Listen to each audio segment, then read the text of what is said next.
Shalom, Bapak Ibu Saudara yang dikasihi oleh Tuhan Yesus Kristus. Hari ini Rabu 16 Juli 2025. Puji Tuhan, kita masih dapat berjumpa kembali. Renungan hari ini berjudul Tidak Meragukan Tuhan. Mari kita membaca firman Tuhan dari 2 Korintus 12 ayat 9 sampai 10.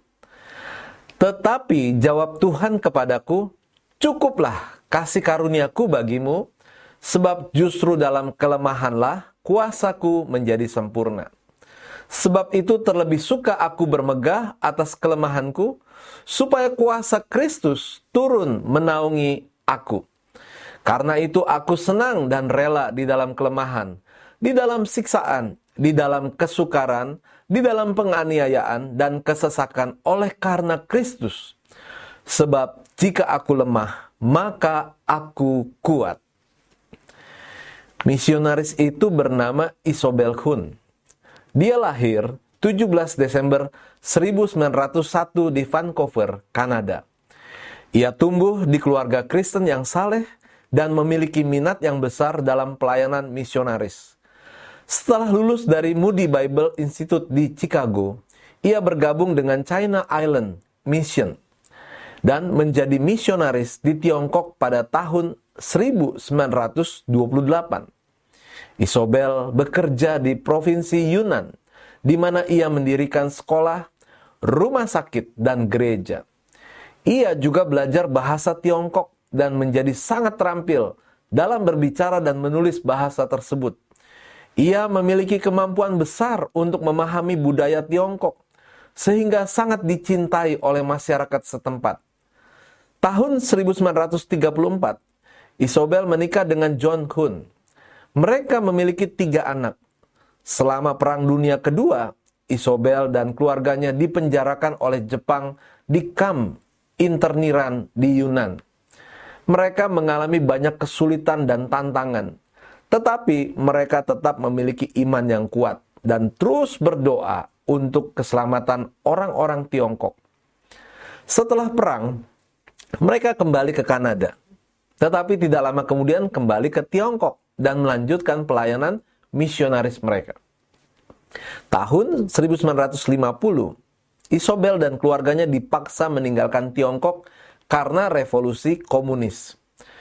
Mereka pindah ke Thailand dan melanjutkan pelayanan di sana. Isobel meninggal 20 Maret 1957 karena kanker di usia 55 tahun.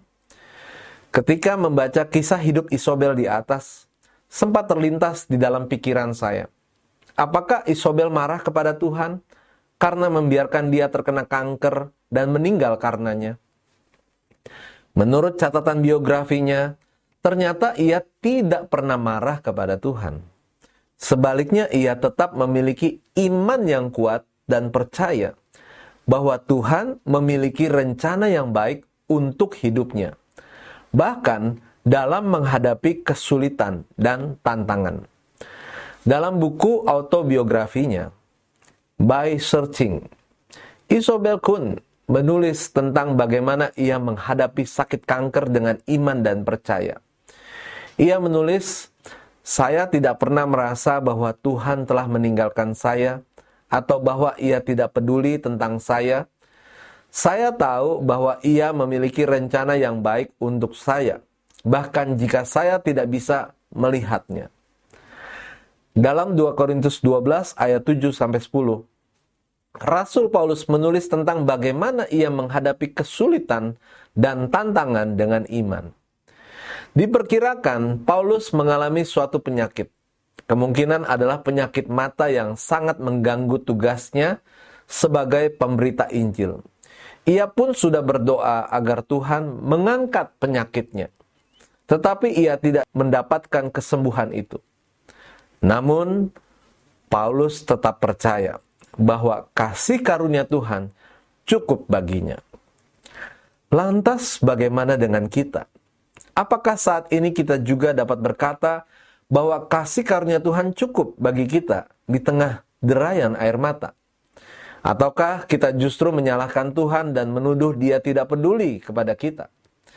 Mulai hari ini, mari tebalkan iman kita sehingga kita mampu berkata, kasih karunia Tuhan cukup bagiku. Kata-kata bijak, menebalkan iman sama artinya dengan menebalkan pengharapan kita kepada Tuhan. Bapak, Ibu, Saudara, mari kita akan berdoa. Bapa, tolonglah aku agar menjadi kuat dan teguh di tengah masalah dan kesulitan hidup. Dalam nama Tuhan Yesus kami berdoa dan mengucap syukur. Amin. Doa kami adalah Bapak Ibu senantiasa dilindungi dan dipimpin Tuhan. Tuhan Yesus memberkati.